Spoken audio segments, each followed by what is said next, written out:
Então, realmente é uma seleção de tópicos suficientes para a gente conseguir implementar e ter uma compreensão do que a gente está implementando. Mas vocês vão notar que muita coisa fica de fora, tá? Por que não está mudando? Tela. Vai ter que ir no botão. O teclado não funciona. Então, vamos voltar atrás um pouquinho. E se vocês lembrarem, a gente falou do Perceptron, né? O Perceptron é aquele modelo de neurônio artificial que é basicamente um classificador linear. Ele é uma linha, né? Um plano, um hiperplano. Ele corta seja lá qual é o espaço de atributos que vocês têm. O espaço de atributos é aquele gráfico. Pô, não está mudando. Ele não está mudando. Eu vou ter que ir no mouse aqui. Esse espaço de atributos é esse espaço aqui, que naquele caso é o peso e o comprimento do animal, né? E define um espaço de pontos possíveis de serem criados. Então, um Perceptron, ele corta em duas, divide ao meio esse espaço. Bom, divide ao meio, no caso de bidimensional, em duas dimensões, nas 3 dimensões vai ser um plano, hiperplanos e afins, né? Começa a ficar um pouquinho difícil de falar o linguajar acima de 3 dimensões, mas ele corta, divide, particiona o espaço de atributos em 2. E tudo que está de um lado é de uma classe, tudo que está do outro é da outra classe, né? Então, algumas partes que são importantes para a gente relembrar aqui, a gente tem o somatório. Esse somatório é uma soma ponderada, onde ele pega os atributos x1, x2, x3 e multiplica x1, faz a soma x1 vezes w1, mais x2 vezes w2, mais x3 vezes w3, mais 1 vezes o wb. Isso dá um resultado da soma. Isso passa por uma função de ativação, que nesse caso aqui é a função integral. Basicamente diz, tudo que for acima de zero, todo x maior que zero, ele dá como resultado 1, tudo que for menor ou igual a zero, ele dá 0. Então, ou o neurônio está ativado, ou está desativado. Não tem nada no meio, ele não tem nenhum passo intermediário. Ou ele está ativado ou está desativado, não tem outra alternativa. Então, y, a saída do meu Perceptron, ou é 0 ou é 1. Então, isso representa matematicamente isso que a gente tinha falado, né? Uma função que recebe um comprimento e um peso, para a gente instanciar no nosso exemplo. E diz cachorro, na verdade, vai dizer 1, ou, se for cachorro, e 0 se for gato. Se W1 vezes peso, mais W2 vezes comprimento, mais W3 for maior que 0, senão ele vai dizer que é gato. Então, matematicamente, o Perceptron basicamente é isso. E o que a gente tem são os parâmetros do Perceptron, que são esses Ws aqui. Então, os Ws, vou voltar aqui, esses W1, W2, W3, WB são os parâmetros do meu modelo. Basicamente, mexendo nele, eu mexo nessa reta. Diferentes Ws representam diferentes retas, com diferentes inclinações, diferentes deslocamentos em relação à origem e assim por diante. Então, eu consigo representar qualquer reta mexendo naqueles pesos. E aí a gente viu, né, a gente tem um algoritmo de treinamento do Perceptron que permite que, dado um conjunto de dados, como esse aqui, por exemplo, ele consegue encontrar uma reta que faz essa separação.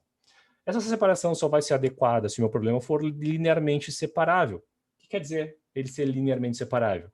Que realmente eu consigo efetivamente separar ele com uma reta, um plano ou um hiperplano, ou seja, com uma equação linear, com um classificador linear. Então, o Perceptron vai ser a nossa base para construir as nossas redes neurais, como vai ficar claro. Porque imaginem essa situação aqui. Nessa situação, nós temos cachorros desse lado, cachorros desse outro lado e gato aqui no meio. E se a gente tentar traçar uma reta aqui, a gente não consegue fazer uma separação adequada do meu espaço de atributos. Não tem nenhuma reta que eu consiga passar aqui que vai separar perfeitamente azul de um lado e laranja do outro. Então esse é um problema que a gente diz que ele não é linearmente separável. E um problema que não linearmente... Esses problemas não linearmente separáveis, na verdade, são a grande maioria dos problemas existentes na realidade. E um Perceptron não consegue solucionar ele. Bom, mas aí o que a gente faz? Né? Significa que o Perceptron não é muito bom. Interessantemente, quando lá na década de 50 teve um grande interesse no Perceptron, principalmente pelo fato de que ele é um modelo de um neurônio, ele foi modelado, ele foi construído para ser um modelo matemático de um neurônio real, tá? Ele tem essa cara por causa disso. Então a origem dele é biológica, digamos assim. E se achava que ele aprendia que nem neurônios reais, né? E não foi até o final da década de 60 que alguém se deu conta de que o Perceptron nada mais é do que um classificador linear, e ele só consegue resolver problemas que são linearmente separáveis. Então, significa que o perceptron não consegue aprender tudo. Ele não consegue aprender qualquer coisa. Né? E esse é um caso clássico. Mas, se a gente tiver duas retas aqui, a gente consegue separar isso. Né? A gente poderia pegar e dizer assim, olha, é um gato, ou é pontinho laranja, porque eu já não lembro mais quais as cores aqui, mas é um pontinho laranja, se tiver à direita dessa primeira reta e à esquerda dessa segunda reta. Se não, é azul. Se eu tiver duas retas, eu defino uma região no meu espaço de atributos e eu posso dizer assim, tudo que está dentro dessa região pertence a uma certa classe. Só que o perceptron não consegue representar duas retas. Para isso eu preciso, surpresa, dois perceptrons. Então, se eu tiver dois perceptrons, cada perceptron pode ser treinado para aprender uma daquelas retas. Bom, mas e aí? Como é que eu junto, afinal de contas, dois perceptrons? Bom, vamos pensar na lógica que a gente precisa. O que a gente precisa, então, se isso aqui é um perceptron, se essa primeira linha vermelha é um perceptron, essa segunda linha é outro perceptron, o que a gente precisa é construir uma lógica em cima da saída. Notem, esse perceptron da esquerda aqui, essa primeira linha, ele vai dar como saída 1 quando o meu exemplo tiver... é arbitrário, eu posso chutar, tá? Mas ele vai dar 1 quando o meu exemplo tiver à direita dele. Então, sempre que o exemplo tiver à direita, para a gente simplificar nosso exemplo, ele dá 1, senão ele dá 0. Um exemplo positivo, digamos assim, o exemplo igual a 1, tá? Que vai ser nosso caso, bom, não importa, na verdade. Então, esse carinha aqui, quando eu mostrar um exemplo, por exemplo, mostrar esse exemplo aqui, ele vai dar 1, vai dizer 1. Tá? Esse carinha aqui, se eu mostrar esse mesmo exemplo, ele vai dar 0. Porque ele está à esquerda desse meu segundo perceptron, dessa segunda reta. Se eu mostrar esse exemplo aqui, esse perceptron vai dar 1 e esse aqui também vai dar 1. Se eu mostrar esse outro exemplo aqui, os dois vão dar 0. Então, a lógica, se vocês notarem, a lógica que a gente precisaria implementar aqui é, olha, quando esse perceptron disser 1 e esse perceptron disser 0, então a classe é laranja. Acho que é gato, né? Acho que é gato. Qualquer outra coisa é cachorro. Bom, mas a maneira que a gente implementa isso para o negócio ficar legal e não precisar ter que colocar um if aqui, né? Transformar isso num plano de programação, eu consigo resolver isso. E, bom, aqui só vamos instanciar direitinho. Aquele primeiro perceptron está representando a primeira reta, o segundo perceptron está representando a segunda reta. Tá? Mas eu consigo resolver isso colocando um terceiro perceptron. E fazendo esse terceiro perceptron raciocinar, entre grandes aspas, em cima da saída dos dois primeiros. Porque, interessantemente, quando eu faço isso, eu tenho esse problema. Isso aqui é a saída y1, ó, y1 e y2 é a saída dos meus dois perceptrons. Esse carinha aqui, ó, y1 e y2. Então, se eu representar nesse espaço aqui o y1 e o y2, eu tenho 4 opções, porque ele só é 0 e 1. Os perceptros só podem dar 0 e 1. Então, aqui eu tenho a opção onde os dois perceptros estão em 0. Aqui eu tenho a opção onde o primeiro perceptron é 1 e o segundo perceptron é 0. Aqui eu tenho a situação de os dois perceptrons é 1. E aqui eu tenho a situação onde o perceptron 2 é 1 e o perceptron 1 é 0. E o que eu quero agora aprender é esse cara aqui, essa representação. Isso aqui é uma classe, isso aqui é outra classe. Que classe? Bom, aqui é essa região, vamos voltar, essa região interna aqui. Por quê? Porque, de acordo com a nossa definição, essa é a região onde o y2 é igual a 1 e o y1 é igual a 0. E aí, se eu represento esse problema, tá, não sei se está fazendo sentido, tá? Vocês têm que se observar aqui que esse terceiro perceptron, ele está aprendendo um problema diferente. Ele não está aprendendo mais um problema em cima de x1 e x2. Ele não está vendo mais comprimentos e pesos de animais. O que ele está vendo só é a saída desses perceptrons. E a saída desses perceptrons foram, supondo que esses perceptrons representam cada um deles essa reta, tá? Cada um deles representa essa reta, a saída desse perceptron representa um outro espaço de atributos. Um outro problema. E esse problema é linearmente separável. Eu consigo traçar essa reta aqui e separar esse cara e dizer assim, olha, eu só vou dar 1, minha saída do meu terceiro perceptron só vai ser 1 quando eu tiver essa situação aqui. O y1 desativado e o y2 ativado. Todo o resto, eu vou dizer 0.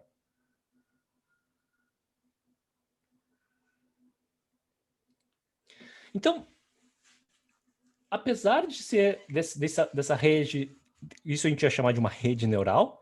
Por que a gente chama de uma rede neural? Porque a gente tem uma concatenação de perceptrons. Vejam, só isso aqui, ter os dois perceptrons separados, isso não é uma rede neural. Ele é um monte de perceptrons, simplesmente. Tá? Questão de semântica, a gente poderia chamar de rede neural? Sim, podemos. A gente não costuma chamar. A gente começa a chamar de rede neural quando a gente tem uma hierarquia, quando as saídas de um perceptron alimentam a entrada de outros perceptrons. E é a situação aqui. Então, sempre que eu tenho esse tipo de ligação entre perceptrons, eu tenho uma rede neural. Tá? E essa rede neural extremamente simples, ela consegue mostrar o porquê que a gente se interessa tanto por redes neurais. Que é, ela transforma meus problemas em outros problemas. Ela encontra representações intermediárias do meu problema. Isso é bastante profundo, na verdade. Não em termos de aprendizado profundo, mas em termos de conclusão. Porque significa que um problema que antes não era linearmente separável foi transformado em linearmente separável para que um único perceptron consiga resolver ele. E isso é muito legal, porque esse perceptron só consegue resolver problemas linearmente separáveis. Mas se eu juntar um monte deles, eu consigo resolver problemas não linearmente separáveis. Que é o caso. X1 e X2 é esse cara aqui. Não é linearmente separável. Mas lá no final, o meu neurônio só tem que lidar com esse problema, um problema extremamente mais simples. Em grande parte, isso é o superpoder das redes neurais. E é o motivo da gente se interessar por elas. Porque elas conseguem aprender representações intermediárias. Isso é um aprendizado de representações. E é algo que a gente só se deu conta um pouco tarde, talvez, na pesquisa de redes neurais. Vamos lá. Imagine que eu tenho um problema mais complicado que nem esse. Se vocês observarem, eu não consigo resolver com 2 retas. Eu preciso de 4 retas para conseguir separar os meus exemplos corretamente. Não sei se dá para... Talvez dê para fazer com menos, tá? Mas com 4 dá, tá? Como está representado aqui. Então, essas 4 retas aqui, elas delimitam uma região mais complexa, um polígono, na verdade, aqui. Eu vou dizer, olha, todo mundo que está aqui pertence a uma classe. Bom, então agora o que eu posso fazer é colocar 4 neurônios. Cada um desses neurônios aqui representa uma das retas, e esse outro neurônio faz o que aquele outro neurônio fazia, o terceiro neurônio na rede neural fazia. Ele verifica se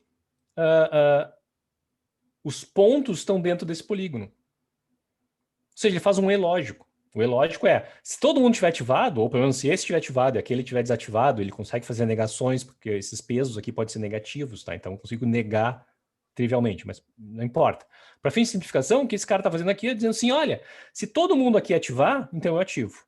Porque significa que o ponto está no meio todas essas retas aqui. Se não, eu não ativo, significa que eu estou ali do lado de fora. A lógica ainda é extremamente simples. Tudo que esse perceptron precisa fazer é um E lógico, e um E lógico é linearmente separável. Vou voltar aqui, ó. Isso aqui não é um E lógico exatamente, isso aqui não é nenhum OU, tá? O E lógico clássico estaria só esse cara ligado aqui, mas não é diferente, é um E lógico deslocado, simplesmente. E ele é linearmente separável. A propósito, eu já mudei a representação da rede, se vocês notaram aqui. Porque começa a ficar bastante chato. Olha só, se para cada neurônio que eu colocar, eu ficar botando x1, x2, x1, x2, x1, x2 para cada neurônio, a representação começa a ficar difícil de entender, de ler e escrever, principalmente. Então, a gente usa essa notação para as redes neurais, tipicamente. A gente coloca um pontinho aqui, cada um representando um atributo, x1 e x2, e aí a gente liga esses carinhas a todos os neurônios que a gente quer ligar. Tá? Isso é muito mais fácil de representar. A alternativa, a representação que a gente estava usando era ligar x1 e x2 nesse neurônio, x1 e x2 nesse neurônio, x1 e x2 nesse neurônio, e apareceu o x1 e x2 ali. Tá? Vocês podem ver que fica poluído rápido. Então a gente usa essa representação onde tem que parece ser outros neurônios, né? Mas não são neurônios isso aqui. Isso aqui são distribuidores da entrada só. Johnny pergunta, tem algum meio de ter uma noção de quantos perceptrons você vai precisar? Sim, em alguns casos a gente consegue determinar exatamente quantos perceptrons a gente vai precisar. Em situações controladas e conhecidas. No caso geral, muito difícil. Vamos ver se a gente consegue ter um pouquinho essa intuição. Tá? Então, esse problema aqui eu consigo solucionar de uma forma bastante simples, simplesmente botando mais neurônios mais retas. Né? Inclusive, níveis necessários, não, os níveis são bem mais difíceis. Tá? Eu espero conseguir passar essa intuição agora. Tá? Segura, a gente volta a esse assunto. Porque cada perceptron aqui é uma reta. Então, se eu tenho uma distribuição desse tipo que eu consigo solucionar colocando mais retas simplesmente, eu boto mais perceptrons simplesmente. Experimentalmente, claro, isso eu consigo enxergar. Se eu consigo enxergar os meus dados, isso facilita pra caramba. No caso meio geral, eu não consigo enxergar os meus dados. E aí eu geralmente tenho que testar, botar, tirar neurônio para ver se melhora ou piora o desempenho. Tá? É muito comum a gente fazer isso. Mas bom, esse não é o ponto que eu queria fazer. O ponto que eu queria fazer, na verdade, é o fato de que eu consigo solucionar esse problema tornando a rede mais larga. Né? Botando mais neurônios independentes entre eles, né? Eu estou tornando a rede mais larga. Bem, parou de passar os slides de novo. Aí. Mas esse caso aqui? Esse caso é um pouco mais complicado. Se vocês observarem, a lógica para eu conseguir entender... Vejam, sim, eu consigo separar esse cara com 3 linhas. Né? Eu consigo separar, entre aspas, separar com 3 linhas. Não está bem separado, porque tem uma situação onde eu tenho azul, laranja, azul, laranja. Então, a lógica que eu tenho que fazer para determinar se o meu ponto é laranja ou azul é um pouco mais complexa. Porque vai ter que dizer alguma coisa do tipo, olha, um ponto ser laranja, ele tem que estar à direita dessa primeira reta, à esquerda da segunda reta ou à direita da terceira reta. Nota que não é mais um E lógico simples. Eu preciso de uma lógica um pouquinho mais complexa para conseguir apresentar esse problema. Minha classe positiva, minha laranja, para ela ser positiva, para um determinado exemplo ser positivo, ela tem que estar à direita do primeiro perceptron, à esquerda, vou falar linha, né? À direita da primeira linha e à esquerda da segunda linha ou à direita da terceira linha. Com isso, eu consigo representar esse problema. Com essa lógica, eu consigo representar esse problema. Agora, o problema é que essa lógica não é linearmente separável. Se eu representar ela, e infelizmente eu não... Deixa eu ver se eu não trouxe. Eu não trouxe a representação dela. Mas se eu tentar colocar isso naquele plano, daquela mesma maneira que eu tinha colocado o caso anterior, ele não é linearmente separável. Então significa que se eu botar 3 neurônios, se eu pegar esse carinha aqui e botar só 3 neurônios, porque eu só preciso de 3 neurônios, graficamente a gente consegue se dar conta disso, botar somente 3 neurônios, quando eu colocar esse neurônio aqui para decidir em cima desses 3, esse neurônio não consegue decidir, porque o problema não é linearmente separável. Desculpem o cachorro latindo. Então, eu tenho uma situação onde eu não consigo solucionar isso fazendo a minha rede ficar mais larga, simplesmente. O que eu posso fazer? O que eu posso fazer é colocar... Opa, uma coisa falta... Ah, ótimo. Tá. Por algum motivo está cortado aqui. Eu vou pular direto para cá, tá? Ignorem por enquanto os nomezinhos aqui. O que eu posso fazer é colocar uma camada adicional. Então, eu tenho os 3 neurônios, que representam cada um deles as 3 retas naquele problema original, x1 e x2, comprimento e peso, sei lá, seja lá o que for qual for nossos atributos. Tá? Eu tenho as 3 retas originais. Só que agora a saída desses perceptrons alimenta 2 perceptrons que alimentam um último perceptron, um perceptron de saída. A tarefa desses 2 perceptrons, porque um perceptron não consegue transformar ele. Então não adianta botar um perceptron aqui. Então eu boto 2. Por que 2? Porque graficamente, eu devia ter trazido isso para vocês, mas graficamente 2 é suficiente para fazer a separação do problema que eu tinha lá, que é uma disjunção de conjunções, um ou de es. Então, com 2 perceptos eu consigo solucionar ele. Então, a saída desses 3 perceptos alimenta esses 2 perceptrons, que transforma o meu problema num terceiro problema, que é linearmente separável. E agora eu consigo resolver com um único perceptron. Então, eu tenho 3 níveis de abstração, digamos assim. A primeira camada, já estamos chamando, já estamos dando nome para os bois, tá? Mas essa primeira camada de perceptrons, ele trabalha no problema original e transforma isso num outro problema. Essa segunda camada pega a transformação do problema e transforma ela de novo. E aí, finalmente, esse terceiro perceptron, o último perceptron, decide sobre a última transformação. Sobre o que a última camada está saindo. Com sorte, quando chega aqui, nesse último perceptron, já é linearmente separável. E é trivial para ele aprender a solucionar aquele problema. De uma forma um pouco grosseira, a gente pode entender o seguinte. Redes mais profundas, ou seja, redes que têm esse tipo de concatenação entre camadas, com mais camadas, elas aprendem lógicas mais complexas. E redes mais largas, então redes mais profundas, né? Elas aprendem lógicas mais complexas, e redes mais largas, elas aprendem mais separadores. Eu consigo, de forma bem rudimentar, tornando mais larga, eu boto mais linha. Tornando mais profunda, eu consigo raciocinar melhor sobre essas linhas. E, obviamente, isso é uma simplificação, porque essas duas coisas andam juntas. Eu só consigo raciocinar sobre o que existe.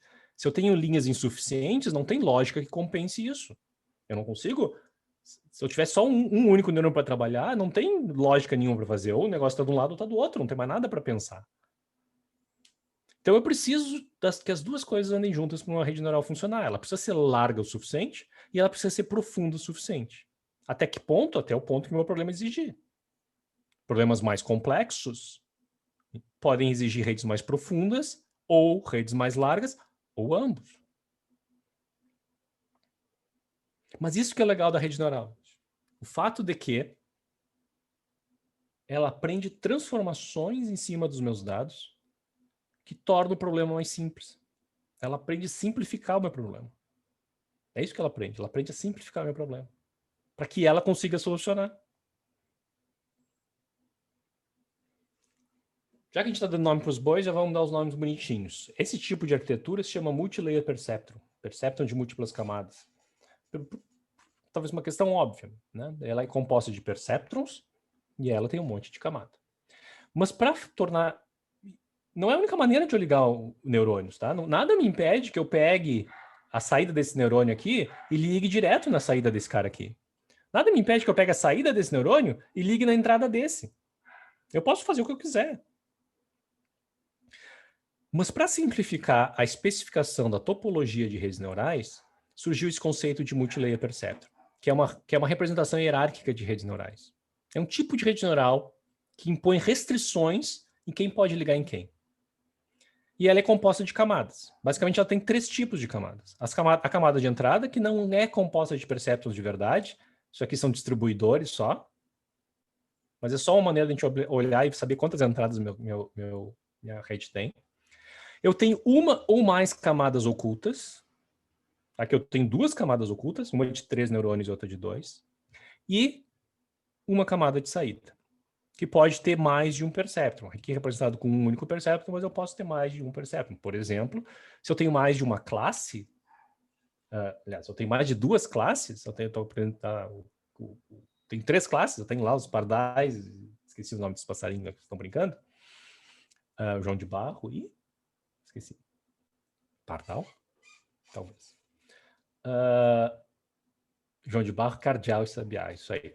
Obrigado, Johnny. Eu teria 3 perceptrons, um para cada classe, na camada de saída. Tá?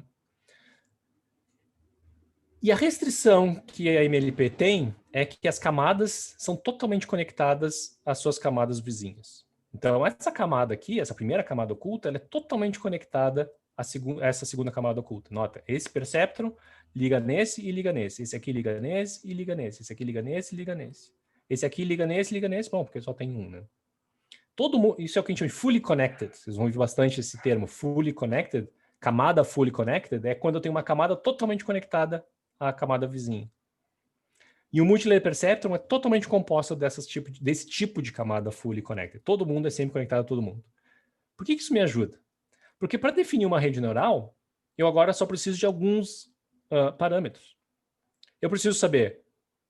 Bom, camada de entrada é dado pelo problema. Quantos atributos tem meu problema? Bom, isso é dado pelo problema.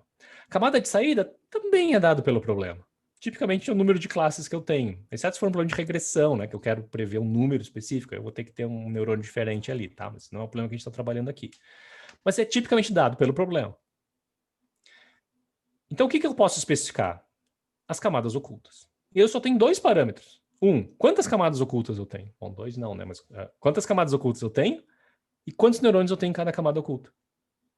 Então, dizendo quantas camadas ocultas e quantos neurônios eu tenho em cada camada oculta, uma Multilayer Perceptron, que a gente vai chamar de MLP, é totalmente especificada. A arquitetura das redes neurais são dependentes dos dados? Pois é, a gente faz isso, a gente trabalha com o Multilayer Perceptron para... A resposta é sim, tá? A resposta é sim. A arquitetura depende dos dados. De duas maneiras. Primeiro, os dados vão me dizer quantos atributos eu tenho e quantas classes eu tenho. Isso vai me especificar a camada de entrada e a camada de saída. Eu tenho 50 atributos, então eu vou ter 50 entradas aqui. Eu tenho 3 classes, então eu vou ter 3 neurônios na camada de saída. Não quer dizer que é a única maneira de representar a saída, tá? Mas me aguentem. E essa primeira maneira de que a arquitetura depende dos dados. A segunda maneira é a complexidade dos dados. O quão difícil é aprender aqueles dados. E aí, eu tenho que mexer na camada oculta. Nas camadas ocultas. Colocando mais neurônios, colocando mais camadas. Problemas mais complexos vão exigir ou redes mais profundas, ou redes mais largas, ou tipicamente ambos.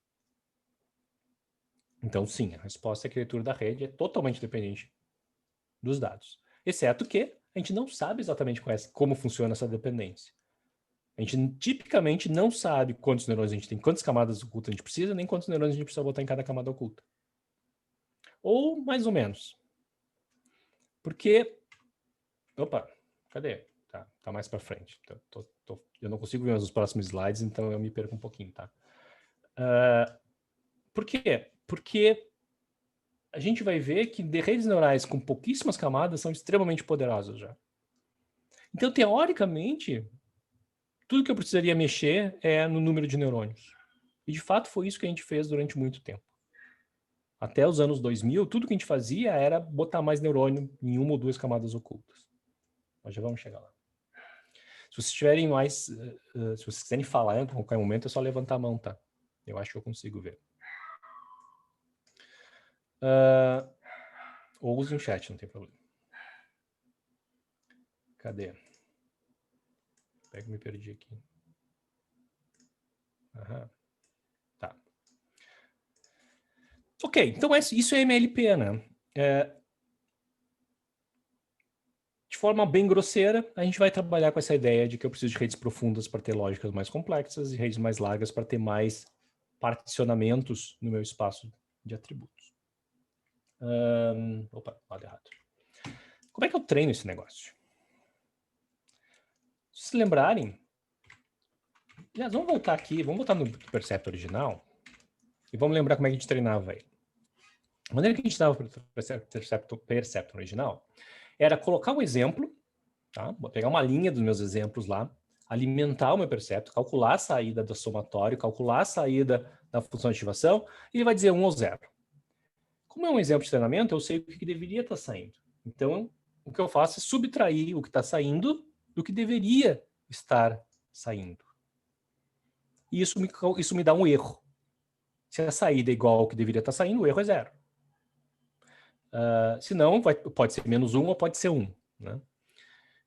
Então, eu pego esse erro agora e utilizo esse erro para calcular transformações nesses meus pesos. Porque, afinal de contas, os pesos é que determina a reta, né? A reta, para onde eu estou colocando essa reta. Se a reta está no lugar errado, ou seja, meu Perceptron está errando, eu tenho que mexer na reta. E aí eu utilizo descida de gradiente. Descida de gradiente, basicamente, eu calculo a derivada da minha função de erro e utilizo o gradiente da função de erro para dizer para onde ir. Para onde eu tenho que mexer nos meus pesos. O peso tem que ser maior ou tem que ser menor para eu reduzir o erro? Então, é um truque matemático muito útil que permite que eu consiga treinar os meus perceptors de forma muito rápida, sem ter que ficar testando um monte de pesos diferentes. Então, dado um erro, eu tiro a derivada do meu erro, e isso me dá imediatamente o quanto eu tenho que mexer para onde eu tenho que mexer meus pesos. Não diz o quanto. Diz eu tenho que aumentar ou tenho que diminuir meus pesos. E eu vou lá, mexo os meus pesos naquela direção, um pouquinho, lembra da taxa de aprendizagem, né? Eu mexo um pouquinho, porque a minha taxa de aprendizagem tipicamente é baixa. E tento de novo, mostro o próximo exemplo. E vejo se ele acerta o próximo exemplo. Ah, errou? Mexe nos pesos de novo. Mostra o próximo exemplo. Acertou? Ah, não mexe nos pesos. Mostra o próximo. Até que ele acerte todos os exemplos ou até que eu chegue num erro aceitável. Ah, tá errando 3 ou 4 exemplos. Ok, então posso parar porque eu estou satisfeito.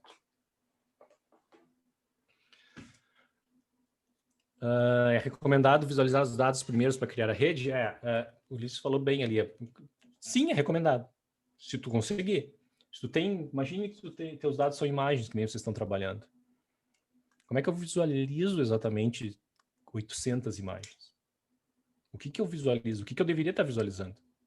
A cor dos pixels? Não é nem bem definido exatamente o que significa visualizar os dados em certas situações. Mas sim, vocês devem tentar sempre começar qualquer problema se familiarizando com os dados. Isso envolve tentar visualizar partes deles de alguma maneira. Do tipo, será que todo cardeal tem uma crista vermelha? Isso é uma boa visualização de fazer. Será que fotos de cardeais sempre tem vermelho presente e os outros não? Talvez. Mas no final das contas, o que a rede neural tem uma vantagem nela é tentar livrar vocês disso tudo. Isso vai ficar bastante claro amanhã, principalmente, eu diria. Da tarefa de ter que ficar pensando sobre o que está presente na minha imagem que eu deveria levar em conta, é isso que eu quero dizer. Vamos lá. Então tá aqui, como é que eu treino esse negócio, tá? Então o Perceptron, a gente sabe mais ou menos como treinar. Eu pego o erro, e o erro me dá imediatamente como eu altero o meu peso daquele Perceptron. A rede neural traz um desafio. O desafio é o seguinte, imagine essa rede neural aqui.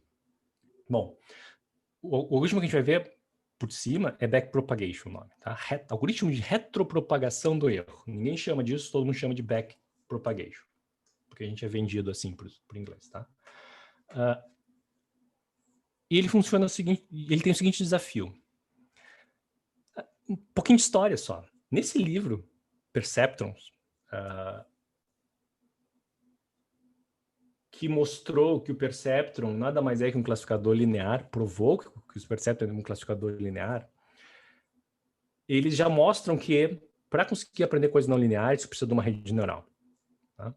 Só que eles também dizem assim, a gente não sabe, não é claro como é que se treinaria essa rede neural. Sim, uma rede neural, teoricamente, consegue solucionar problemas complexos, mas não é claro como treinar ela. Isso é no final da década de 60. Só foi lá, no final da década de 70, que foi descoberto um algoritmo eficiente para aprender, para ensinar redes neurais, esse backpropagation. O desafio dele demorou por causa do seguinte desafio. O meu erro está lá no fim da rede. Esse erro eu posso utilizar para atualizar esses pesos aqui. Notem que eu estou utilizando um círculo, não falei isso, né? Eu estou usando um círculo só, mas entendo que esse círculo contém todo o perceptor, inclusive a função de ativação lá dentro, tá? É só para eu não ficar louco desenhando função de ativação em tudo que é lugar. Então, esse círculo é o somador, o bias, mais a função de ativação, tá? Então, esse erro aqui eu posso utilizar para atualizar esses pesos aqui. Joia, não é um problema, porque isso aqui é um perceptron. Eu sei como treinar um Perceptron. Mas vamos pensar nesse Perceptron aqui interno. Qual é o erro dele? Para atualizar os pesos dele, esses 3 pesos, eu preciso saber o erro dele. Mas qual é o erro dele? Esse aqui eu sei, porque quando sai um aqui, eu olho para a minha tabelinha do conjunto de treinamento e vejo, devia estar saindo 1? Sim, deveria estar saindo 1. Ah, então legal, o erro é 0. Ah, não, deveria estar saindo 0. Ah, então o erro é 1. Eu consigo calcular o erro porque eu sei o que deveria estar saindo. Mas eu não sei o que deveria estar saindo nesse Perceptron. Eu não sei o que deveria estar saindo nesse Perceptron, ou nesse. Nenhum Perceptron interno, o meu problema diz o que deveria estar saindo nele, porque o problema é agnóstico ao modelo. O problema nem sabe que eu estou resolvendo ele com a rede neural. E esse é o problema. Como diabos eu calculo o erro desse Perceptron para conseguir atualizar os pesos dele? E esse era o grande enigma do final da década de 60, toda a década de 70, praticamente. Não se sabe. Não dá para treinar esses caras. E agora? O truque é o seguinte. Por que para de passar de vez em quando? Opa. O truque é o seguinte. Primeiro, a gente vai ter que mudar nossos perceptros. Por um motivo bem claro. O backpropagation ele também é baseado em descida de gradiente. E o gradiente eu calculo derivando a função de erro. Tá? Uma derivada. No perceptron original, eu tenho essa função de ativação aqui, que é a função degrau. Essa função degrau ela não é derivável. Ela é descontínua. Funções descontínuas não são deriváveis. Tá? Então, eu teoricamente não consigo aplicar descida de gradiente no perceptron. Mas no perceptron eu resolvo isso de uma forma com um atalho. Em vez de aplicar a descida de gradiente em cima do y, em vez de calcular o erro em cima do y, eu calculo o erro em cima do s. O que é equivalente. O S está imediatamente ligado à função de ativação. Quando esse cara aqui é positivo, aqui vai dar positivo. Quando esse cara der negativo, vai dar negativo. Então, eu consigo calcular o erro diretamente usando o S. Para o backpropagation funcionar, a rota que eles tomaram era diferente. Depois a gente acabou retornando para a rota original, depois a gente conversa. Tá? Mas a rota histórica foi diferente. Se trocou a função de ativação. Se pegou o perceptron e se colocou o que a gente chama de função sigmoidal nela. A função sigmoidal tem essa cara aqui. Ela é a função degrau contínua. Ela é uma função suave degrau. Ela sai de 0 e vai para 1, que nem a função degrau, só que a função degrau ela pula de 0 para 1 imediatamente. Essa aqui não, ela faz uma transição suave. A vantagem disso é que ela é contínua, e se ela é contínua, ela é derivável. Bom, nem tudo que é contínuo é derivável, mas ela é contínua e derivável. Então eu consigo utilizar a descida de gradiente direto na saída do perceptron. E isso é particularmente importante por causa que eu tenho neurônios internos aqui. Que eu tenho a saída dele entrando nesse perceptron. Então eu gostaria de utilizar exatamente essa saída. Bom, mas vai ficar claro, eu acho, por quê, tá? Então, beleza. Eu agora estou trabalhando com esse perceptron. Uma pequena alteração nele, onde eu utilizo uma função sigmoidal. Essa função sigmoidal pode ser a função logística, pode ser uma tangente hiperbólica, tem vários candidatos para ela, desde que ela tenha essa cara aqui. Isso aqui é a cara da chamada família de funções sigmoidais. Tá? Ela nunca é 1, ela é só 1 no infinito, ela nunca é 0, só é 0 no infinito. No menos infinito. Tá? Então vamos lá. Como é que o backpropagation funciona? Eu calculo o erro. Esse erro eu tenho que calcular de forma absolutamente direta. E o que eu faço agora é retropropagar o erro. Na verdade, eu pego esse erro e jogo ele para trás na minha rede. E calculo o erro dos neurônios intermediários. Como? Bom, a gente poderia derivar todo o backpropagation, a gente precisaria de 1 hora só para fazer essa derivação, mas de uma forma bastante intuitiva, tudo que ele faz é pegar o meu erro, multiplicar pela derivada da função de ativação, porque ele está passando de trás para frente no perceptron agora. Ele está entrando na função de ativação e se distribuindo nas entradas do perceptron.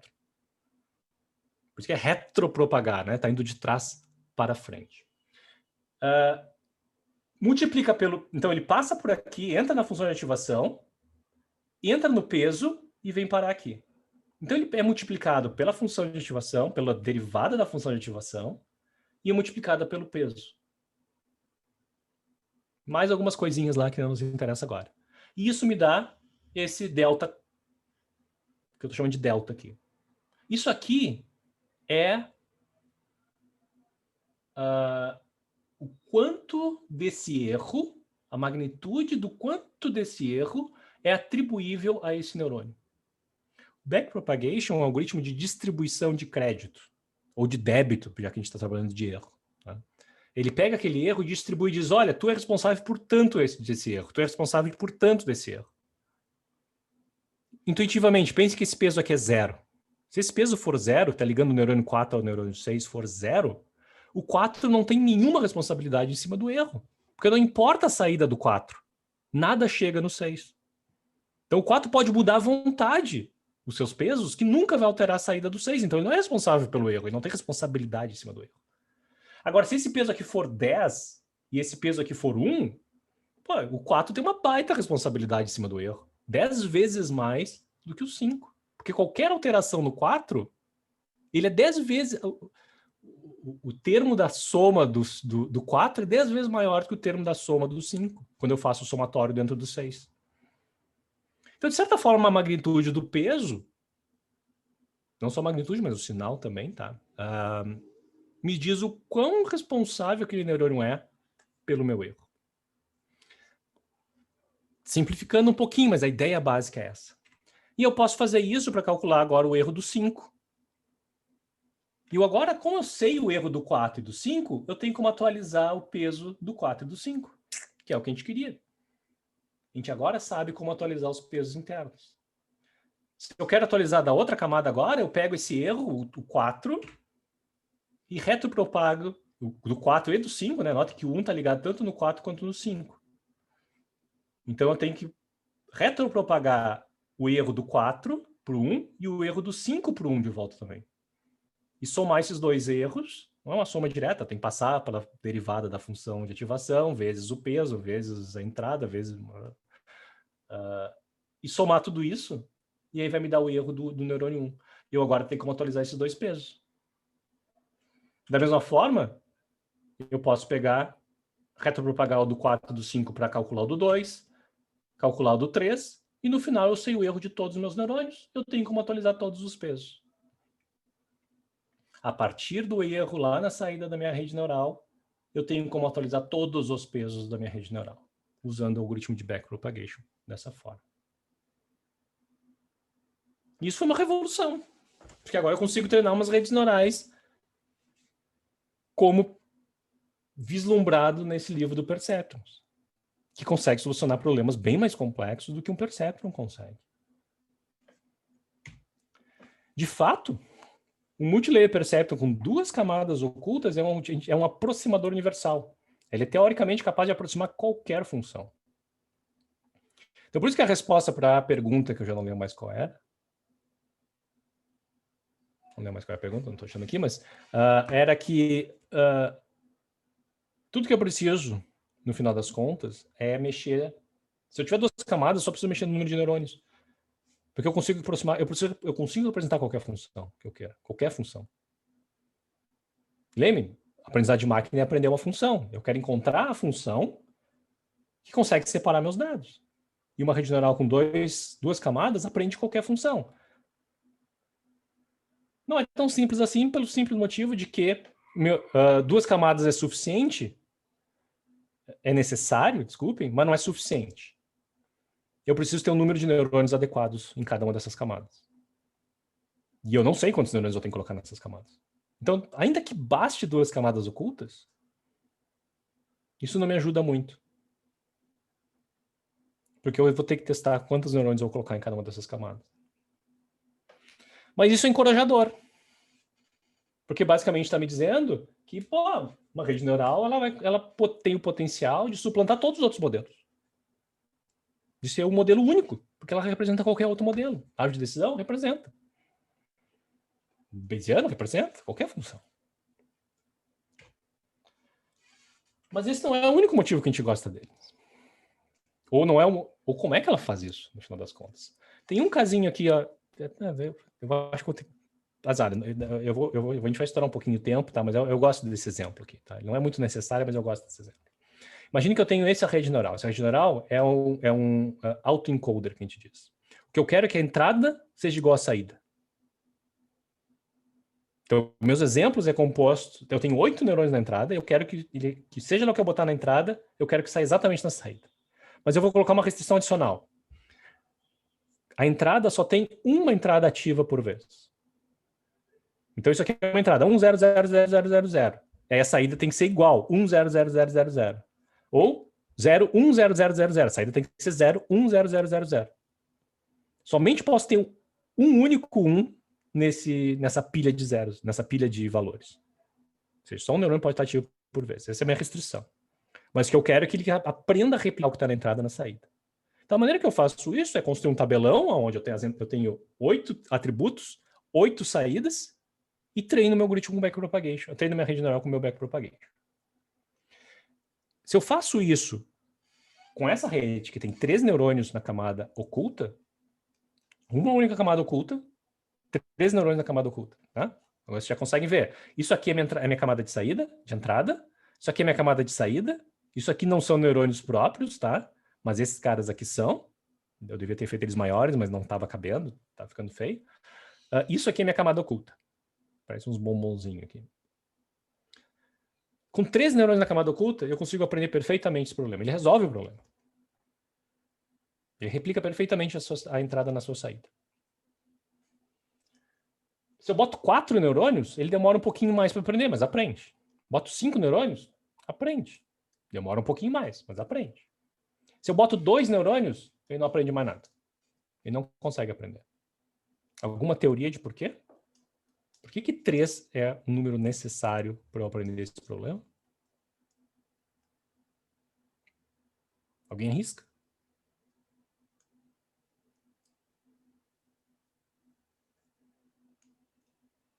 Porque 2 na 3 é igual a 8. Vitor, a resposta é sim. 2 na 3 é igual a 8. Se é isso que tu está perguntando. Mas sim, a resposta também, o problema é esse. Porque como eu tenho 8 possíveis entradas e 8 possíveis saídas, lembre, só posso ter uma ativação, eu tenho 8 possíveis... Eu tenho 8 exemplos, efetivamente. A totalidade dos exemplos são 8. O que a rede neural acaba... O que acontece aqui é que eu passo esses 8 entradas por 3 entradas. Isso é um gargalo. Significa que... Imagine a situação onde eu tenho 8 neurônios na camada oculta. É trivial aprender o problema, certo? Tudo que eu tenho que fazer é pegar o que está na minha entrada e jogar para a saída. Isso é trivial. Mas como eu tenho menos neurônios, ele tem que aprender uma representação intermediária. E a maneira que ele tem para resolver isso é aprender a fazer uma contagem binária. Então, se eu tenho 3 bits, eu consigo contar até 8. Mas se eu tenho 2 bits, só 2 neurônios na camada oculta, eu não consigo contar até 8. Se eu não consigo contar até 8, eu vou misturar alguns exemplos. Então isso é muito interessante, esse problema é extremamente simples, é muito interessante porque ele me mostra que eu consigo construir uma rede neural que aprende uma representação, que inclusive é uma representação natural para nós. Ele aprende a contar em binário.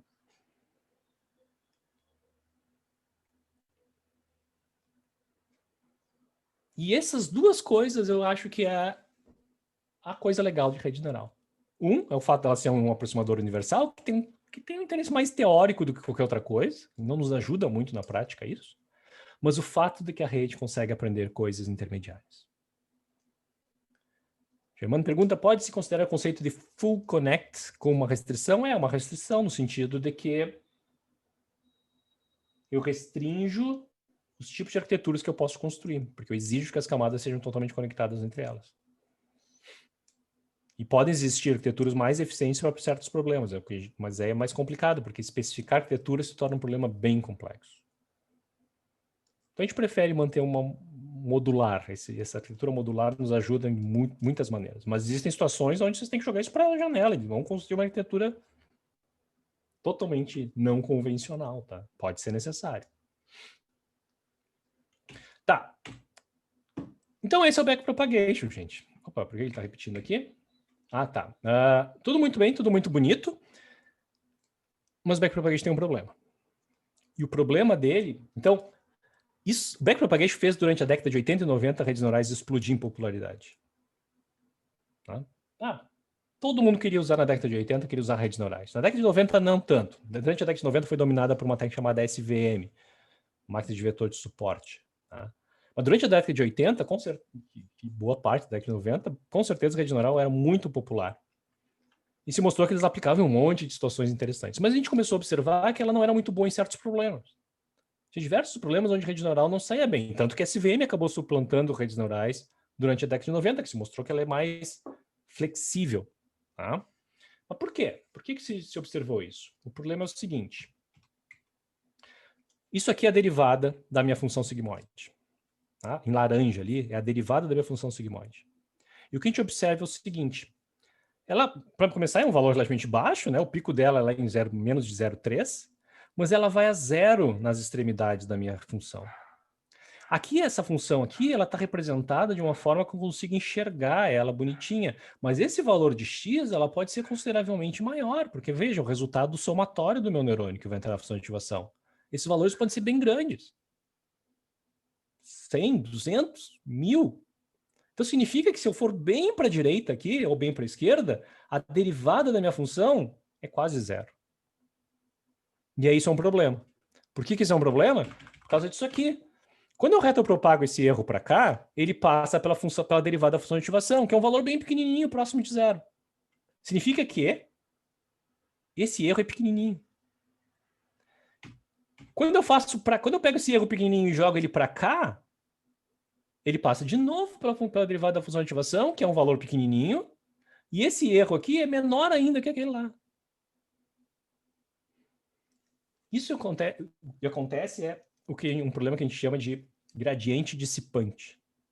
Gradiente dissipante ocorre o seguinte: aquele gradiente que eu tenho aqui do erro, o gradiente que me diz para onde que eu tenho que ir para corrigir os meus pesos, quanto mais camadas eu tenho na minha rede neural, menos eficaz é o processo de aprendizado.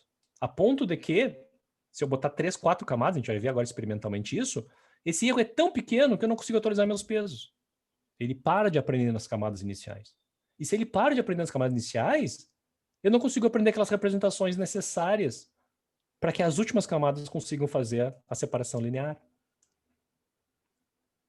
Então, quanto mais camadas eu tenho, pior é o processo de aprendizado. Quão pior?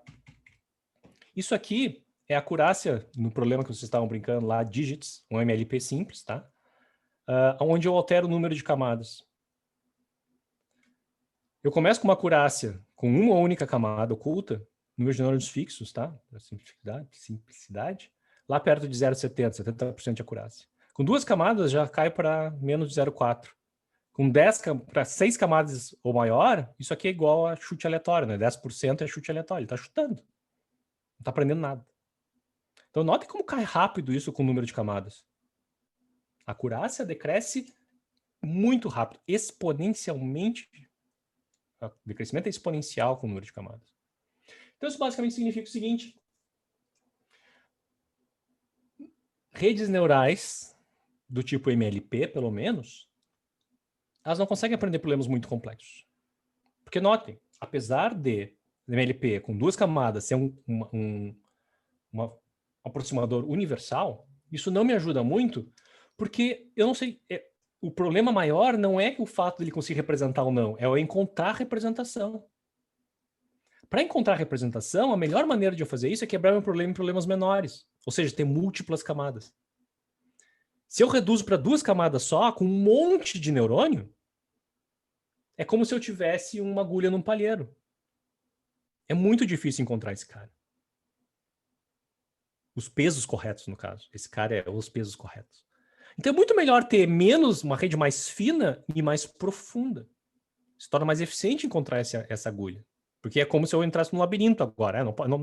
Eu tenho restrições por onde eu posso andar. Então eu sei que a agulha está em algum corredor do labirinto. Isso é mais fácil do que procurar num palheiro onde pode estar em qualquer lugar. Então, tá horrível essa analogia, mas enfim.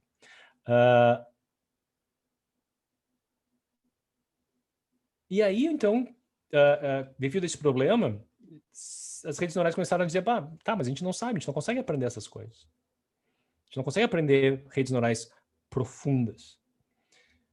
E é daí que sai o nome Deep Learning, tá? Quando a gente falou lá no título dessa escola de verão, Deep Learning para classificação de imagens, Deep Learning diz respeito a redes neurais profundas. Que na década de 90, essencialmente a gente não sabia como resolver.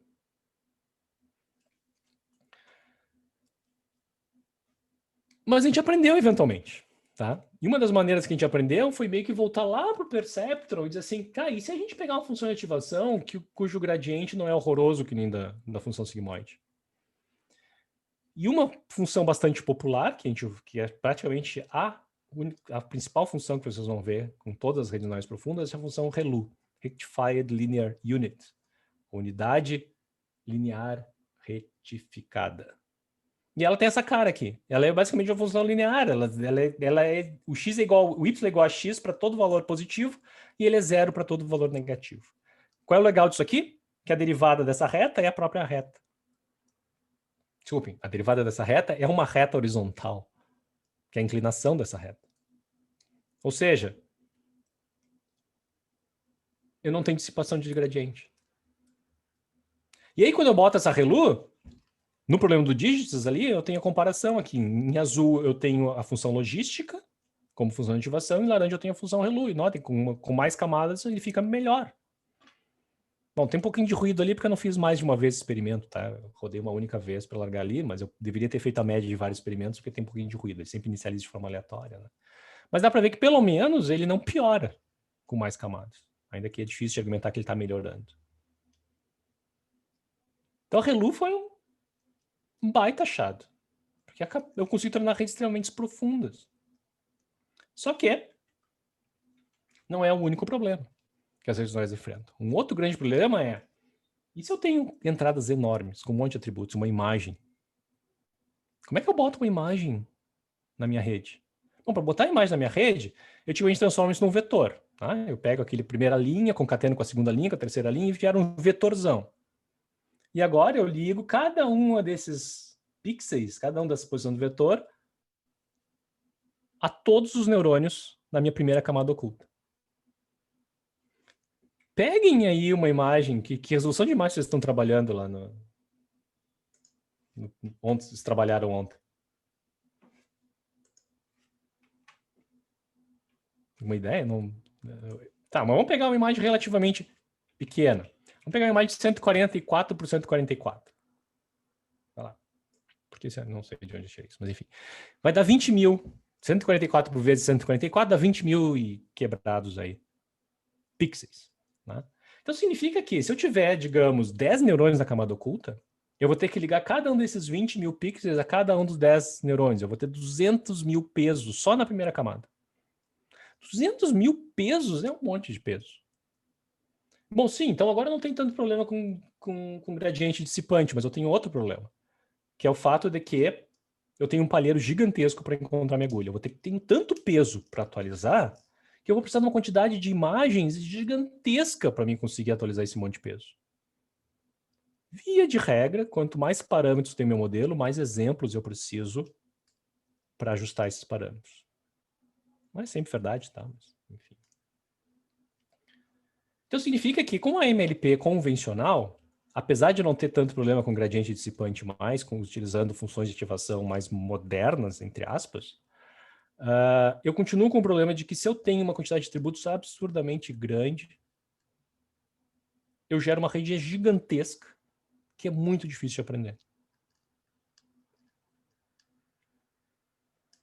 E essa solução só veio realmente ali, bom, na verdade a solução a gente conhece mais ou menos desde a final da década de 80, tá? Mas só se tornou popular realmente no início da década de 2000, com as chamadas redes neurais convolucionais, por exemplo. Mas que é só um exemplo de redes neurais que são customizadas para problemas específicos. A rede neural convolucional foi customizada para ser aplicada em problemas de imagens, ainda que depois a gente aprendeu que funciona bem para som, funciona bem para texto e um monte de outras coisas, mas ele se originou nesse problema de imagens. E o que ela faz é reduzir drasticamente o número de pesos que vocês têm para ajustar. Drasticamente. E aí vocês vão ver, amanhã, que a gente consegue com suas redes neurais convolucionais, que elas usam ReLU, porque elas têm que lidar, elas são profundas, elas têm que lidar com o problema de gradiente dissipante, e elas utilizam essa convolução aí, que é uma maneira de poupar peso. E aí, com isso, a gente consegue fazer um monte de coisa. Aliás, é por isso que inteligência artificial é por isso que a gente está conversando, é por isso que a inteligência artificial está na moda hoje, é por isso que é um mercado de 13 trilhões de dólares. Por causa que a gente aprendeu a solucionar esse tipo de problema com esse tipo de redes neurais, resolvendo o gradiente dissipante e resolvendo o problema de excesso de peso nas redes neurais. Hoje a gente não vai se preocupar ainda com isso. Vocês vão construir uma rede, uma MLP tradicional para aplicar em cima de algum problema ali. Amanhã a gente já vai ver as redes neurais convolucionais, que historicamente é o motivo da gente estar conversando aqui. Era isso que eu tinha para hoje, já estourei um pouquinho o tempo. Vamos para as perguntas? Vocês já estão fazendo perguntas ali agora que eu vi o chat ali. Elas já estão sendo respondidas também, ok. Perguntas, pessoal? Alguma coisa não ficou clara que a gente tem que voltar aqui? Teve que ser meio corrido. Boa noite. Oi. Eu tenho assim uma curiosidade na parte quando você fala do erro, geralmente é um erro quadrático, né? E ele é derivável, mas o erro quadrático, quando a saída e os rótulos são muito diferentes, varia muito, né? Uhum, É tipo assim como ruído, noise. Se tem saídas muito diferentes que os rótulos, quando eu tento calcular o erro, vai ser muito diferente que se eu acho o erro, por, por, por exemplo, com somente a diferença deles. uhum, E se eu pego esse erro que, por exemplo, a saída da rede foi muito diferente ao rótulo. Então, quando eu acho o erro e eu passo a informação mediante a derivada, mas o erro não é muito significante na parte, porque como é muito diferente a saída da rede com o rótulo que eu tenho, a medida, se eu faço a diferença, elevo ao quadrado, é um número grande, uhum. mas se eu simplesmente faço a diferença entre eles, é pequeno, tem significância, né? Sim. Então, ali influi bastante isso na parte da backpropagation para achar os pesos. É a Em minha dúvida. alguns, a resposta é sim, tá? Em alguns casos. Deixa eu tentar sintetizar o que tu estás falando. Para os demais, né? Sim, a maneira que a gente calcula o erro, a formulação clássica é o erro quadrático. Então, eu subtraio o desejado do que está saindo e levo isso ao quadrado. E o motivo para a gente fazer isso são dois. Um, porque o quadrado elimina o sinal. Então, se eu fizer a soma de diversos erros, eu não tenho o problema de erros negativos cancelarem erros positivos, né? Que é algo indesejável, porque senão eu posso ter um erro zero mesmo quando eu estou tendo erros. Mas também porque quando eu levo ao quadrado, a minha equação vira uma parábola, e uma parábola ela é diferenciável. Então eu consigo derivar esse erro, tá? Só que o quadrado tem esse problema, né? Ele dá muita ênfase para erros grandes e acaba ignorando erros pequenos. Isso às vezes torna a rede difícil dela aprender os últimos por cento ali, né? Ela aprende rápido, vocês vão ver, isso é muito comum em rede neural. Ela aprende muito rápido no início, depois estagna e começa a aprender bem devagar. Por quê? Porque os erros não são mais tão grandes e aquele erro ao quadrado está fazendo com que a diferença seja muito pequena. Quando eu levo ao quadrado um valor menor do que 1, vai ficar menor ainda. Né? E aí ele aprende muito devagar. Tem maneiras de tentar resolver isso, tá? Não, eu não preciso usar o erro quadrático. Existem técnicas onde tu utiliza erro quadrático, tu faz uma função mista, onde tu utiliza erro quadrático para erros grandes e para erros pequenos tu usa o erro absoluto. Tu tem que lidar com um problema de descontinuidades ali, mas tem jeito de fazer funcionar. A solução para isso é, se é um problema isso, onde tu tem erros muito díspares, talvez tu queira não utilizar erro quadrático, utilizar alguma outra coisa, e tem diversos outros erros que a gente pode utilizar. Mas isso afeta com certeza o backpropagation. E isso afeta também quando, por exemplo, a base de dados tem muito ruído. Depende do teu ruído. Se forem ruídos Tipo, relativamente pequenos, eu acho que ele tende a ter uma influência menor. Depende da magnitude do teu ruído, no final das contas. Eu acho que eu não tenho uma boa resposta teórica para te dar, assim, tipo, não, se tu tiver tal tipo de ruído, então utiliza tal tipo de erro. Não existe essa relação muito direta, assim. Mas o que eu posso te dizer é, se tu realmente está observando uma situação onde o backpropagation está dando atenção demais a magnitudes muito grandes e tu está perdendo o, o erro fino, tu deve considerar trocar tua função de erro. porque eu vi um trabalho onde eles pegaram imagens de gatos, por exemplo, e fizeram um treinamento com a rede. Depois eles adicionaram ruído e a rede já, o aprendizagem caiu. Será por isso? estou pensando assim. Será por o erro quadrático que eles utilizaram ou será por o mesmo ruído? Teria que ver o artigo em si, né? Mas pode ser ruído, depende do tipo de ruído que tu adiciona, eu diria. Mas eu não sei te dizer. Um ponto, complementando, né, um ponto interessante dessa questão do ruído é que, inclusive, a gente é recomendado, em certas situações, a gente artificialmente adicionar ruído durante o processo de treinamento para a rede conseguir aprender, né, de forma melhor aqueles dados. Então, se tu, obviamente, treina o teu modelo com dados puros, né, dados limpos, depois aplica a rede com dados com ruído, ela não foi exposta a dados naquele mesmo tipo de distribuição, por assim dizer, né? Então, tipo, ela tende a não funcionar tão bem. Mas se tu força uma robusteza no teu modelo, adicionando ruídos no dataset que está sendo usado para treinar, a tendência é que a rede consiga generalizar melhor. Então, por isso que, sei lá, quando se treina com imagens mesmo, é comum botar distorções, né?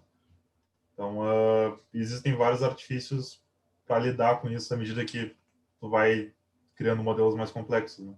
Mas o ruído, só nos dados que tu vai aplicar o modelo e sem ter nos dados de treinamento, a tendência é que tu tenha uma performance negativa. Né? Perfeito, é isso aí. Leonardo perguntando, para ter um bom desempenho nessa área, é importante ter a base matemática e entender plenamente os cálculos envolvidos? Depende do que tu chama de bom desempenho, tá? Tu pode ser um bom engenheiro de aprendizado de máquina, onde tu lida bem com as ferramentas, entende as limitações ferramentais, sem uma boa compreensão da matemática. Eu te diria assim, para tu ser um bom pesquisador e entender plenamente tudo que está acontecendo, sim, tu precisa ter a base de matemática. A base de matemática não é... São duas coisas, basicamente, em termos de matemática que vocês têm que entender. Um é cálculo e a outra é álgebra linear. E álgebra, meio que em geral, tá? Mas álgebra linear principalmente. E isso é a base, eu diria, matemática para construir o resto todo, tá? E não é nada do outro mundo, assim. A parte mais chata, talvez, de entender ainda é derivações e fazer as derivações. O resto é tranquilo. No trabalho com texto, por exemplo, quais tipos de ruídos são adicionados? A texto é um inferno, né, com esse negócio de ruído. O Ulisses que brigou bastante com isso. O ruído, no caso, adicionar ruído é o que a gente chama de data augmentation, né? Que é tentar aumentar os teus dados para que eles representem melhor, porque tu só consegue ter uma certa quantidade de texto, certa quantidade de fotos, e tu quer ter variações em cima disso que sejam representativas de coisas que vão acontecer no mundo real. Queres falar alguma coisa, Ulisses? Bom, para texto especificamente, os trabalhos que eu já vi fazerem tem, como eu comentei ontem, fazer uma expansão em cima de sinônimos e antônimos, né? E tem uma outra abordagem, digamos que na onda do que o Ricardo mostrou ali do autoencoder, em que tu pega e tu faz um word embedding, que a gente chama, que é uma representação daquelas ali para palavras, e aí tu faz um ruído em cima do word embedding da palavra. E aí tu pega qual a palavra mais próxima desse ruído, né? Dessa palavra original com ruído. Só que é uma viagem, assim, eu tentei usar no doutorado também, e se tu não tiver um conjunto de dados muito grande, muito poder computacional para treinar um bom modelo, acaba que tu pega palavras, às vezes tu tá querendo pegar um antônimo, né? A palavra mais parecida com a palavra tal. Tu quer pegar um sinônimo e pega um antônimo. Aconteceu bastante nos word embeddings que tem para português. Uma outra forma de fazer, com modelos bem complexos de modelos de linguagem, que é para deixar barato, assim, um modelo que tu treina, tu dá um pedaço de uma frase e ele te diz qual a próxima palavra que vai vir naquela frase. E aí, com isso, tu consegue gerar uns ruídos em cima disso para ele gerar uma próxima palavra. Então, em vez de dar a frase original, tu bota a frase um pouquinho diferente e aí vê que palavra ele vai chutar e tenta usar isso. O que a gente tem de problema mesmo com texto no português é que a maior parte dos pesquisadores de ponta acabam investindo muito em inglês, porque é onde a gente consegue publicar, e a ferramenta no Brasil se tu é um pesquisador, tu tem que publicar. E aí acaba que a língua portuguesa em si fica meio abandonada, então a gente não tem esses recursos que a gente chama, sejam textos, sejam modelos já treinados. Então é mais ou menos isso, ou trocar a palavra em si, no nível simbólico, ou trocar uma representação matemática dessa palavra por alguma coisa parecida com ela, que é bem tricky de fazer, assim, não é tão fácil. Algumas áreas de domínio, assim, por exemplo, pegar o caso da bioinformática, que é a área que eu trabalho, a gente tem dados que são naturalmente representados como textos, né? Sequências de DNA, sequências de proteínas, que são moléculas químicas, só que tem uma representação para fins práticos que é texto. Então, a gente consegue, nesse tipo de situação, adicionar ruído criando mutações dentro da sequência, por exemplo. Então, a sequência, em algum ponto, existe uma tendência natural de que ela tem uma mutação por conta de como se dá o processo de evolução, né? Então, a gente pode adicionar ruídos artificialmente, entendendo que certas posições podem ser alteradas para tal coisa com maior probabilidade, né? Isso já é sabido, então, nesse tipo de situação, tu pode adicionar mutações aleatórias respeitando uma distribuição de probabilidade. E tu consegue também usar, inclusive, redes neurais para fazer esses ruídos, né? Fazer dados novos, por assim dizer. Tem um tipo de rede que se chama GAN, que ela serve justamente para tu criar, tu pode usar ela, né, na verdade, para produzir dados sintéticos, né? Isso é útil em várias aplicações, não só bioinformática. Na verdade, bioinformática é só uma das milhões de aplicações, assim. Então, tu consegue usar para produzir texto, inclusive. Ou produzir imagens, ou produzir, enfim, qualquer tipo de dado, na verdade. Isso é uma coisa que é muito útil, inclusive, hoje em dia, quando a gente fala da LGPD, né? Porque hoje em dia é mais recomendado se focar em criar modelos preditivos, né, para empresas, por exemplo, usando dados anonimizados do que dados pessoais, né? Então, essas metodologias de criar novos dados é uma forma da gente contornar esse problema, assim. Muito bem. Todos nós da camada oculta são igualmente importantes na classificação, senão como posso identificar para uma eventual simplificação da camada oculta? Não, eles não são. Na verdade, tem uma teoria da loteria que diz que só realmente uma fração pequena deles contribui realmente para resolver o teu problema. Os outros estão lá meio que para atrapalhar. Mas ele Aí cai no problema que tem... Eu vi uma frase que eu achei muito legal, que um CEO de uma empresa dizendo assim, metade do meu gasto em propaganda é jogar dinheiro fora. O problema é saber qual metade. E a gente tem esse mesmo problema aí. A gente sabe que boa parte dos neurônios não estão fazendo nada, só alguns contribuem realmente. É super difícil identificar esses carinhas. Então tem técnicas como destilação que a gente tenta usar para tentar jogar fora esses caras. Tem umas técnicas de... Tem uma técnica que tem o melhor nome, eu acho, em todo o aprendizado de máquina, que é dano cerebral máximo, não, mínimo, né? Que envolve tu sair tirando os neurônios e ver o que acontece, e tentar eliminar.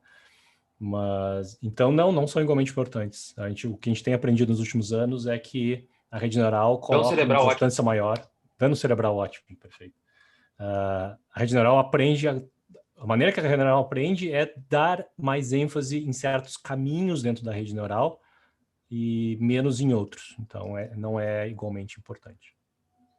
Isso é interessante porque esse tipo de coisa acontece em redes neurais biológicas, né? A gente tem a parte do nosso cérebro que é responsável por reconhecer faces, ela tem ativações diferentes para cada pessoa, assim, né? Então, tem um artigo, inclusive, bem interessante que saiu na Nature, acho que faz uns 5 anos, e eles fizeram esse tipo de análise e descobriram que a parte do cérebro responsável por reconhecer o rosto da Jennifer Aniston não é a mesma parte do cérebro responsável por reconhecer o rosto, sabe, da máscara do Darth Vader, por exemplo.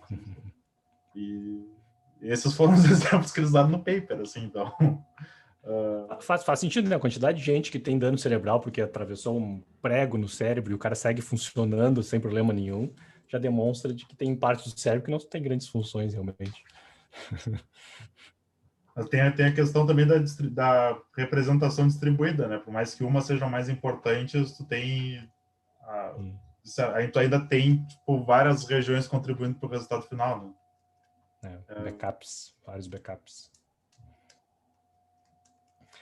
Bom, gente, vamos partir para a parte que vocês gostam aí, que é dar uma conversada entre vocês. Vamos manter em 10 minutos aí, para não atrasar excessivamente, tá? E a gente volta com a parte prática aí com o Fred, onde vocês vão botar a mão na massa e construir uma rede neural usando um framework legal, tá? Eu tenho uma última pergunta ali, só essa importância e relevância daquele percebe na classificação também, independente da tese de inicialização dos pesos nos percebe. Talvez, tá? Não, tipicamente a gente inicializa os pesos de forma aleatória, esse é o erro comum, pesos pequenos e aleatórios, mas existem técnicas para tentar alterar essa forma de inicialização para coisas melhores que isso, e se observa que tem um impacto no desempenho. Agora, se isso tem um impacto na relevância de percepções individuais, eu já não sei. Mas leva para discutir do teu grupo, então. Voltamos daqui a 10 minutos, ok?